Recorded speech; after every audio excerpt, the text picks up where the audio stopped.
Good morning students. Next lecture questions आगे continue कर रहे हैं। इन सब क्वेश्चंस का लिंक जो है आपको सेंड कर दिया जाएगा आपके व्हाट्सएप नंबर पे, या फिर डिस्क्रिप्शन बॉक्स में अगर होगा हमारी वेब एप्लीकेशन है उसमें अपन सेंड कर देंगे। क्या कह रहा है क्वेश्चन नंबर 8 देखें आप बहुत ध्यान से। अगेन बहुत ईजी है, लेकिन थोड़ा क्वेश्चन लेंथ वाइज ज़्यादा दिख रहा है, लेकिन इतना टफ नहीं है। क्वेश्चन कह रहा है कि Sumit purchase Amit business on 1 अप्रैल 2018। किसी का बिजनेस परचेज किया गया है और गुडविल डिसाइड करना है 2 years purchase of average normal profit. इसका मतलब है first we have to calculate normal profit of your business. क्या कैलकुलेट करना बच्चों? Normal profit of business. अभी क्या है अपने पास में, आप इस क्वेश्चन को अगर देखेंगे तो ध्यान से देखें कि 15, 16, 17 और 18 का आपको प्रॉफिट गिवन है, that is 80,000, 1,45,000, 1,60,000 and 2 lakh rupees. फिर आपके पास में क्वेश्चन में क्या बना है कि आपके पास में कुछ एडजस्टमेंट्स है। आप जानते हैं कि एबनॉर्मल लॉसेज एंड एक्सपेंसेस को अपन क्या करते हैं, आप बताएं। एबनॉर्मल लॉसेज और एक्सपेंसेस ने आपके प्रॉफिट्स को अननेसेसरीली प्रॉफिट को कम कर दिया था। करेक्टिव स्टेप, रेक्टिफाइंग स्टेप के लिए इसको ऐड बैक कर देंगे। तो क्या लिखा है बेटा कि एबनॉर्मल, नंबर 1 पॉइंट पढ़ रहा हूँ, abnormal loss ₹20,000 was debited to the profit and loss account for the year ended 31st March 2015। ये इस साल की बात कर रहा है। तो यहाँ पे आपके पास में 80,000 रुपीज़ प्रॉफिट है जो कि आपके पास प्रॉफिट गिवन है, और इसमें से एबनॉर्मल लॉस 20,000 रुपीज़ को आपने डेबिट कर दिया। इसका मतलब वो कह रहा है कि माइनस कर दिया। चूँकि एबनॉर्मल लॉस है बच्चों, 20,000 रुपीज़ को ऐड कर दो तो 1 लाख रुपीज़ आपके पास आ जाएगा। This is your normal profit of 2015 for calculation of goodwill, valuation of goodwill.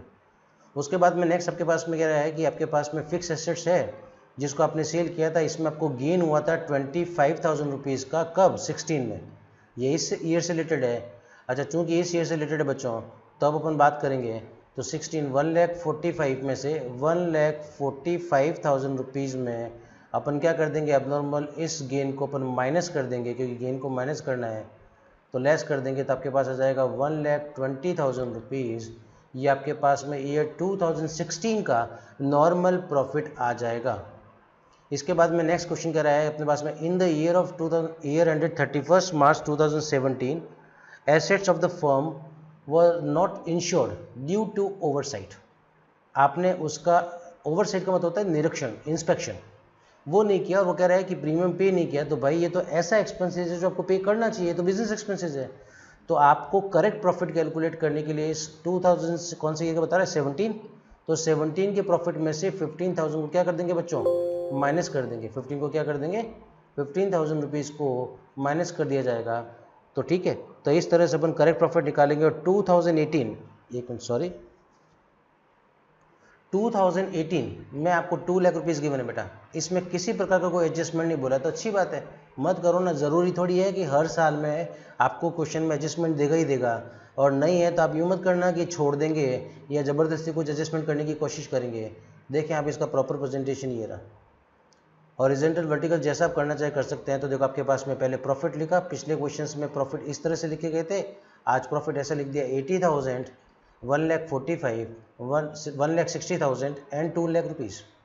फिर आपने एडजस्टमेंट्स को किया। आप देख सकते हो कि यहाँ पे 20,000 एबनॉर्मल लॉस था तो इसको ऐड करना है, तो ये 20,000 को ऐड कर दिया। फिर आपके पास में यहाँ पे सेकेंड ईयर में आपके पास में गेन था बेटा, कितने का, 25,000 का। क्या करेंगे गेन को, लेस। तो यहाँ पे देखो आप लोगों ने सॉल्यूशन में क्या करेंगे, अपन इसको 25 को लेस कर दिया है। और 15,000 रुपीज़ का ऐसा एक्सपेंसेस था जो पे नहीं किया गया है। If you want to calculate correct profit, सारे एक्सपेंसेस लेस होने चाहिए, तो 15,000 को लेस कर दिया है। तो आपके पास 1 लाख प्लस 1,20,000, 1,45,000, और इस ईयर में कुछ भी एडजस्टमेंट नहीं है तो 2 लाख आ गया बेटा। चारों ईयर को जोड़ दिया तो अपने पास में आ गया 5,60,000। और गुडविल एवरेज प्रॉफिट कैलकुलेट करना आता है total of profits upon number of years. तो अपने पास आ जाएगा 1,41,250, और गुडविल आपके पास आ जाएगा 1,41,250 इंटू नंबर ऑफ परचेजेज जो कि क्वेश्चन में गिवन थे बेटा आपके पास में, कितना, 2 ईयर्स। तो ये अपन ने मल्टीप्लाई कर दिया 2, तो 2,82,500 ये आपके पास आ गया firms goodwill. This is your answer. Okay, और आप खुश खुश, ठीक है बच्चों। ओके, बहुत इजी क्वेश्चन है, आराम से कर सकते हैं। कॉन्सेप्ट बनाने के बाद में सारे क्वेश्चन स्मूथली सॉल्व होंगे। अब अपन सॉल्व करेंगे नेक्स्ट क्वेश्चन। हाँ भाई, नेक्स्ट क्वेश्चन आपका है 9th। करें शुरू, देखें इसको। बहुत अच्छा क्वेश्चन है, इसमें एक पॉइंट जो है वो बहुत टेक्निकल है, थोड़ा पेशेंस के साथ सीख लेंगे इस चीज़ को। ओके, क्वेश्चन क्या कर रहा है, एक्स एंड वाई पार्टनर है, जेड नया पार्टनर है आपके पास में। हाँ भाई, तो यहाँ पे आपके पास 4 ईयर्स की प्रॉफिट, 5 ईयर्स की प्रॉफिट गिवन है और अमाउंट है बेटा अपने पास में 90,000, लॉस है। उसके बाद में profit profit profit profit given है। ठीक है भाई, अब अपन 1 बाय 1 क्वेश्चन को सॉल्व करेंगे, थोड़ा ध्यान से देखना। वो कह रहा है कि आपके पास में book of accounts of the firm revalued that the firm had a gain 50,000 from sale of machinery. This is abnormal gain बेटा। एबनॉर्मल गेन को लेस करेंगे, पहले ईयर पहचानो कि कौन सा है, 2015, मतलब ये वाला। तो यहाँ पे एबनॉर्मल गेन को अपन क्या कर देंगे, माइनस कर देंगे 50,000 रुपीज़। सही है, ये कौन से बना था, चलो प्रेजेंटेशन कर लेंगे, पर दिमाग में पहले से पिक्चर बनाते चलो कि हाँ यहाँ पे 16 में। ऐसा मत करना बच्चों, गलती हो जाती है कि अपन यहीं पे लेस कर देते हैं, फिर वो मिस्टेक हो जाता है। बहुत ध्यान से देखिए, 15। तो मेरा फर्स्ट पॉइंट सॉल्व, डन। उसके बाद में कह रहा है कि there was an abnormal loss of 20,000 rupees. कब, कौन से ईयर, 16। आप जानते हो कि एबनॉर्मल लॉसेस को अपन क्या करते हैं, ऐड। किस ईयर से रिलेटेड है, 2016। तो 2016 बेटा, तो यहाँ पे अपन इसको 20,000 रुपीज़ को ऐड करेंगे। ओके, क्या करेंगे, ऐड। तो ये भी पॉइंट भी सॉल्व बेटा। एबनॉर्मल गेन को अपन लेस करते हैं, एबनॉर्मल लॉसेस को अपन ऐड कर दिया, 16 से रिलेटेड था, 16 में कर दिया। अब ये पॉइंट टेक्निकल है बेटा। वो कह रहा है overhauling cost of second hand machinery purchase on 1 July 2016 amounting ₹1 lakh was debited to repair account. आपने क्या किया, एक सेकेंड हैंड मशीनरी का बहुत बड़ा रिपेयरिंग करवाया, उसमें आपने 1 लाख रुपीज़ खर्च किए। वो एक्सपेंसेस को आपने रेवेन्यू मान लिया, रेवेन्यू मानते हुए इसको आपने रिपेयर मान लिया और आपने इसको प्रॉफिट एंड लॉस अकाउंट के डेबिट साइड में बाई मिस्टेक लिख लिया। जबकि होना ये चाहिए कि इस एक्सपेंसेस को आपको कैपिटलाइज करना चाहिए। अब मैं सिंपल लैंग्वेज में बात करूं तो इस एक्सपेंसेस को आपको मशीन की कॉस्ट में ऐड करना चाहिए, न कि प्रॉफिट लॉस में ले जाना चाहिए। तो आपको बताओ कि 2016 बेटा बता रहा है, ये 2016 है ना, कब की बात बता रहा है कि यहाँ पे 1 जुलाई 2016। 1 जुलाई 2016 कहाँ पे आएगा, देखो ये 31 मार्च 16 है, ये 17 है, तो यहाँ पे आएगा बेटा। इसका मतलब है ये अकाउंटिंग पीरियड कब शुरू हुआ है, ये स्टार्ट हुआ है 1 अप्रैल 2016 से 31 मार्च 2017। 1 अप्रैल 2016 से 17 है। और यहाँ पे क्या बोल रहा है क्वेश्चन में, 1 जुलाई 2016, मतलब यहाँ की बात कर रहा है। ओके, बहुत ध्यान से देखना। तो इस कंडीशन में आपके 2017 में क्या हुआ है, इसको मैं ऐसे लिख देता हूँ 16-17, राइट। तो 2016-17 में 65,000 रुपीज़ का आपका प्रॉफिट है। वो इस कारण से हुआ है कि आपने 1 लाख रुपीज़ का एक एक्सपेंसेस को कैपिटलाइज नहीं करके रेवेन्यू मान लिया, तो आपका प्रॉफिट कम हो गया। वापस इसको जब आप रिपेयर्स को हटाओगे, इसका मतलब आप एक्सपेंसेस को हटा रहे हो, तो आप इस 1 लाख रुपीज़ को इसमें ऐड कर देना, क्योंकि मैं इसको क्या कर रहा हूँ, इस एक्सपेंसेस को हटा रहा हूँ। और बहुत सिंपल लैंग्वेज की बात है बेटा कि अगर किसी एक्सपेंसेस को हटाओगे तो प्रॉफिट बढ़ेगा, तो मैंने बढ़ा दिया। लेकिन हुआ क्या कि सबसे बड़ी बात है कि जब मैं इसको मशीनरी मान रहा हूँ, तो मशीन पे ये क्वेश्चन कर रहा है कि 20% per annum return down value method के हिसाब से डेप्रिसिएशन चार्ज करेंगे। और आप लोग जानते हैं कि डेप्रिसिएशन का इफेक्ट जो है वो प्रॉफिट एंड लॉस में आता है। तो अपन क्या करेंगे, इस 1 लाख रुपीज़ पे 20% डेप्रिसिएशन चार्ज करेंगे। अब 1 जुलाई से लेकर 31 मार्च तक अगर काउंट करेंगे तो 9 मंथ्स आएगा बेटा। तो कितना मंथ्स आ जाएगा, 9 मंथ्स। तो आपके पास 9 मंथ्स का डेप्रिसिएशन आप कैलकुलेट करेंगे। कितने मंथ्स का डेप्रिसिएशन कैलकुलेट करेंगे, 9 मंथ्स का, जो कि आपके अमाउंट आ जाएगा बेटा आपके पास 15,000। कितना अमाउंट आएगा बेटा, 15,000 रुपीज़। ओके, और 65 तक को गिवन था। 1 लाख रुपीज़ मैंने ऐड क्यों किया, क्योंकि मैंने इस रेवेन्यू खर्चा नहीं है, ये कैपिटल एक्सपेंसेस है, तो हटाया। और जब एक्सपेंसेस को हटाएंगे तो प्रॉफिट बढ़ेगा, तो मैंने 1 लाख ऐड कर दिया। लेकिन इसको मशीनरी मानने पर इस पर डेप्रिसिएशन चार्ज किया जाएगा, जो कि बिजनेस के लिए एक्सपेंसेस लॉस है, तो ये इसको प्रॉफिट को कम करेगा, इसलिए लेस कर दिया। तो आपके पास में यहाँ पे नॉर्मल प्रॉफिट आ जाएगा। ओके, लेकिन साथ ही साथ में चूंकि रिटर्न डाउन वैल्यू मेथड के हिसाब से डेप्रिसिएशन लगेगा, तो यहाँ पे भी डेप्रिसिएशन लगेगा और यहाँ पे भी लगेगा। रिटर्न डाउन वैल्यू का मतलब है डेप्रिसिएशन बैलेंस पर चार्ज करेंगे। तो बच्चों लोगों, 1 लाख रुपीज़ की मशीनरी है, इस ईयर में आपका डेप्रिसिएशन लगा है 15,000 रुपीज़। कितना लगा बेटा? 15,000 रुपीज़। तो वैल्यू कितना बच गया? 85,000। तो 85,000 रुपीज़ के बैलेंस पर फिर 20% डेप्रिसिएशन लगाएंगे तो अमाउंट आएगा 17,000 रुपीज़। तो यहाँ पे इस साल के प्रॉफिट में से 17,000 भी लेस किया जाएगा। बहुत देखो क्यों, मतलब बार बार आगे इफेक्ट आ रहा है, क्योंकि चूंकि मशीन यहाँ पे भी है फिक्स एसेट से, तो यहाँ पे भी डेप्रिसिएशन लगेगा और यहाँ पे भी डेप्रिसिएशन लगेगा। प्रॉपर सॉल्यूशन देखने के लिए देखिए आप, ये एक बार मैं इसको हटा देता हूँ।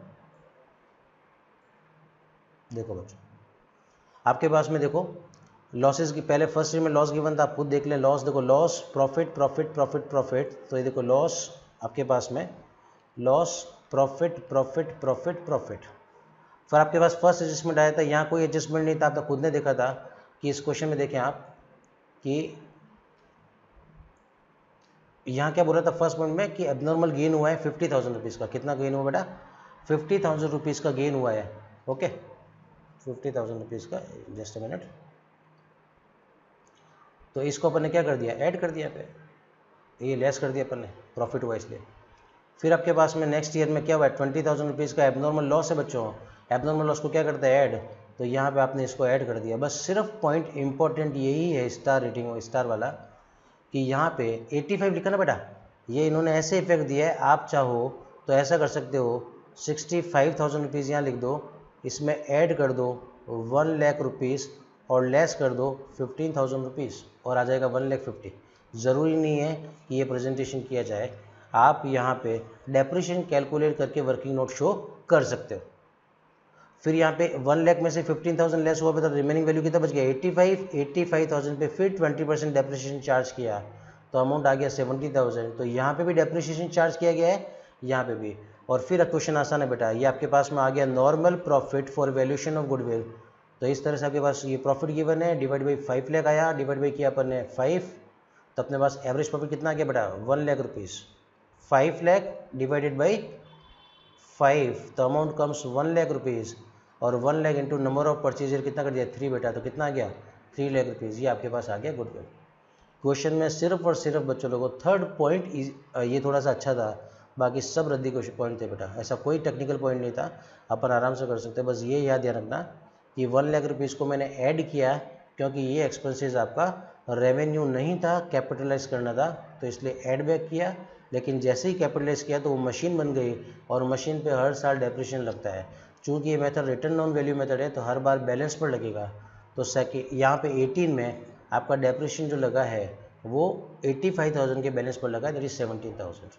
ओके, एक बार वापस बहुत ध्यान से देखना बेटा, प्रेजेंटेशन बहुत अच्छा रखना आप लोग इस चीज़ का। ओके, ये इंपॉर्टेंट होता है कि प्रेजेंटेशन कैसे करें। ये प्रॉपर प्रेजेंटेशन आपका, ये ज़रूरी नहीं है आप इसको बनाएं इस तरह से। आप डायरेक्ट यहीं पे 1 लाख ऐड कर सकते हैं, 15,000 को माइनस कर सकते हैं। ओके, हाँ बच्चों, नेक्स्ट क्वेश्चन आपके पास में वेटेड एवरेज प्रॉफिट मेथड का क्वेश्चन नंबर 11। ए और बी दो पार्टनर्स है बेटा, 5:3 में शेयरिंग करते हैं। ओके, सी नया पार्टनर है आपके पास में और 1/4 शेयर के लिए है, ये भी समझ में आ गया। आपके पास नंबर ऑफ परचेज देख लो बेटा कितना है? 2 ईयर्स। ओके, और आपके 3 ईयर्स के प्रॉफिट गिवन है after allowing partners remuneration. Okay, the profit of the weighted 1, 2, 3 greatest weight being given to the last year, 2,30,000 and 2,50,000. Net profit before partners remuneration, before partners remuneration है बेटा। इसका मतलब है यहाँ पे रेमुनरेशन लेस नहीं हुआ है, इधर रेमुनरेशन लेस नहीं हुआ है, रेमुनरेशन लेस नहीं हुआ है। और जब तक आप पार्टनर्स रेमुनरेशन लेस नहीं करोगे तो आपके पास में डिविजिबल प्रॉफिट नहीं आएगा, गुडविल का वैल्यूएशन पॉसिबल नहीं है। और आपको क्वेश्चन में बता भी दिया है कि यहाँ पे the remuneration of partners is estimated to be 90,000 per annum. Okay, बहुत सिंपल क्वेश्चन, बहुत सिंपल है, 2 सेकंड में आ जाएगा आपको, ज़्यादा बड़ा क्वेश्चन का लेंथ नहीं है। आपके पास में क्वेश्चन में 2016, 17 और 18 गिवन है बेटा। आपने लिख दिया profit before partners remuneration that is 2 lakh rupees, 2,30,000 and 2,50,000, इतना आपने लिख दिया। इसके बाद में क्वेश्चन में जो रेमुनरेशन था बट वो लेस कर दिया, तो आपके पास में आ जाएगा profit after partners remuneration that is 1,10,000, 1,40,000 and 1,60,000 rupees. Okay, अब आप गुडविल कैलकुलेट कर लो बेटा। आपके पास में प्रॉफिट्स आ गया, वो 1 2 3 वेट दे दिया, वो केवल लास्ट वाले को हाईएस्ट वेट अलॉट करना है, ग्रेटेस्ट वेट अलॉट करना है, कर दिया भैया 1 2 3। तो आपके पास में प्रोडक्ट आ गया। तो 1,10,000 into 1 that is 1,10,000, 1,40,000 into 2 2,80,000 and 1,60,000 into 3 that is 4,80,000। तो आपके पास आ गया total of product. This is called total of product, total of product. Okay. और वेटेड एवरेज में क्या सिखाया था आप लोगों को कि वेटेड एवरेज प्रॉफिट मेथड में जो फॉर्मूला है बेटा, एक सेकेंड तो इसको यहाँ पे आ जाता है, आप फॉर्मूला लिख देंगे यहाँ पे, total of product, total of product upon total of weight. तो टोटल ऑफ प्रोडक्ट कितना है बेटा अपने पास में 8,70,000, यहाँ पे कितना है बेटा 8,70,000, वो अपन ने लिख दिया 8,70,000 and total of weight is 6, तो यहाँ आ गया 6। तो इस तरह से आपने एवरेज प्रॉफिट फाइंड कर लिया, दैट इज 1,45,000 रुपीज़। और गुडविल कैलकुलेट करने का फॉर्मूला सेम है, एवरेज प्रॉफिट, जरूरी नहीं है वेटेड एवरेज लिखा जाए, average profit into number of purchase year. तो 1,45,000 इंटू 2 तो 2,90,000 रुपीज़ आपका आंसर हो गया। ये गुडविल कैलकुलेट कर लिया आपने by weighted average profit method. Okay.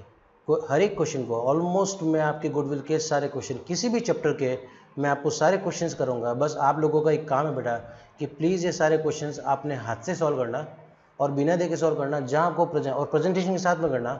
जहाँ दिक्कत हो वहाँ आप देख सकते हैं मेरा वीडियो, है ना। पर एक बार वीडियो देखने के बाद में जब काम शुरू करो तो 5-5 के मतलब लॉट में आप क्वेश्चन सॉल्व करना। 5 क्वेश्चन सॉल्व किए, फिर 5-10 मिनट का ब्रेक लिया, फिर 5 क्वेश्चन सॉल्व किए, तो इस तरह से आपका धीरे धीरे रिदम बनेगा और हो सकता है कि फिर आप 10-10 क्वेश्चन सॉल्व करने लग जाए।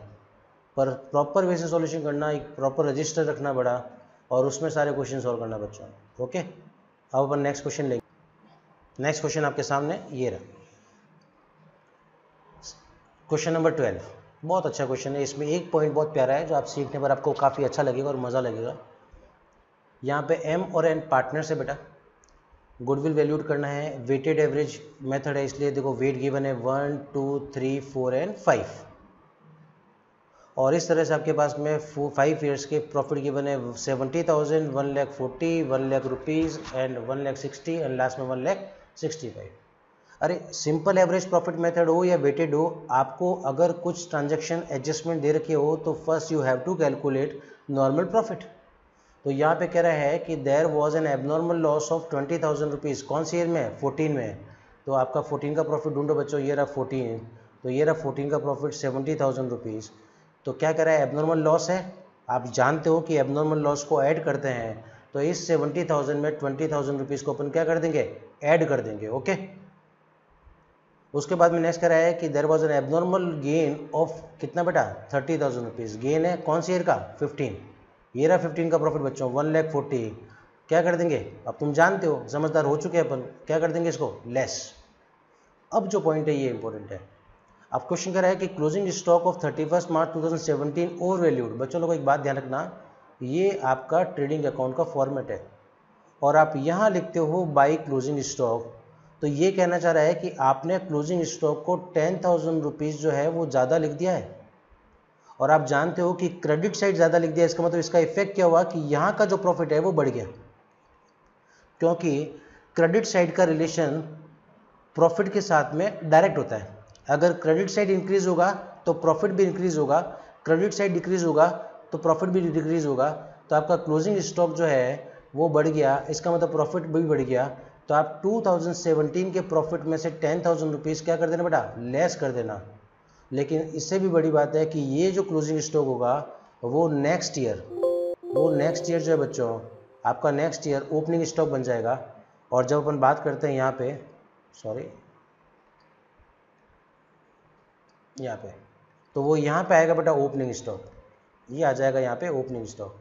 तो आप मुझे बताओ कि यहाँ 10,000 ज़्यादा लिखा हुआ आएगा, यहाँ का क्लोजिंग स्टॉक अगर ज़्यादा है तो बट वैसे ओपनिंग स्टॉक भी ज़्यादा, डबल इफेक्ट आएगा। और ओपनिंग स्टॉक डेबिट साइड में लिखते हैं, डेबिट साइड का प्रॉफिट के साथ में इनवर्स रिलेशन है। अगर मैं डेबिट साइड बढ़ा दूंगा तो प्रॉफिट रिड्यूस हो जाएगा बेटा, बट वैसे मैंने एक्सपेंसेस बढ़ा दिए बच्चों। तो क्रेडिट साइड का प्रॉफिट के साथ में डायरेक्ट रिलेशन है, क्रेडिट साइड बढ़ेगा तो प्रॉफिट बढ़ेगा, क्रेडिट साइड कम होगा तो प्रॉफिट भी कम होगा।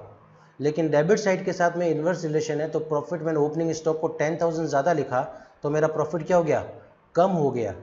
तो यहाँ पे मुझे वापस रेक्टिफाई करने के लिए मुझे ऐड करना पड़ेगा। तो इसका मतलब क्या फॉर डबल इफेक्ट हुआ। प्रॉपर देखे सॉल्यूशन ये रहा आपके पास में, देखो ये 20,000 रुपीज़ ऐड किया, ये लेस किया, ये बच्चों वाली बात है। 16 में कोई भी एडजस्टमेंट नहीं है, पर 17 में देखो कि आपका क्लोजिंग स्टॉक ओवर वैल्यूड था, जिसके कारण आपका प्रॉफिट बढ़ गया था, तो आपने क्या कर दिया, लेस। और 18 में भी इफेक्ट जाएगा बेटा इसका कि क्लोजिंग स्टॉक ओपनिंग स्टॉक बन गया और ओपनिंग स्टॉक बढ़ने से आपका प्रॉफिट कम हो गया था, तो आपने वापस ऐड कर दिया। कम कैसे हो गया, सही करो, ऐड कर दो। तो इस तरह से उसमें नॉर्मल प्रॉफिट आ गया और फिर वही वेट अलॉट किया 1 2 3 4 5 और मल्टीप्लाई कर दिया, तो अपने पास आ गया this is total of product, total of product. और उस तरह से अपन ने गुडविल टोटल आ गया कितना बेटा, 20,85,000 upon total of weight that is 15, 1 + 2 + 3 + 4 + 5 और अमाउंट आ गया 1,39,000 रुपीज़। और गुडविल कैलकुलेट कर लिया बेटा अपन ने इस तरह से, गुडविल कैलकुलेट 1,39,000 इंटू 3 तो कितना आ गया 4,17,000 रुपीज़, 4,17,000 रुपीज़। तो इस तरह से ये आपका क्या हो गया बच्चों, ये आपका आंसर हो गया। ओके, सुना है वो पूरा। तो इस तरह से आप ये पूरा क्वेश्चन आराम से सॉल्व कर सकते हैं। Done, thank you so much.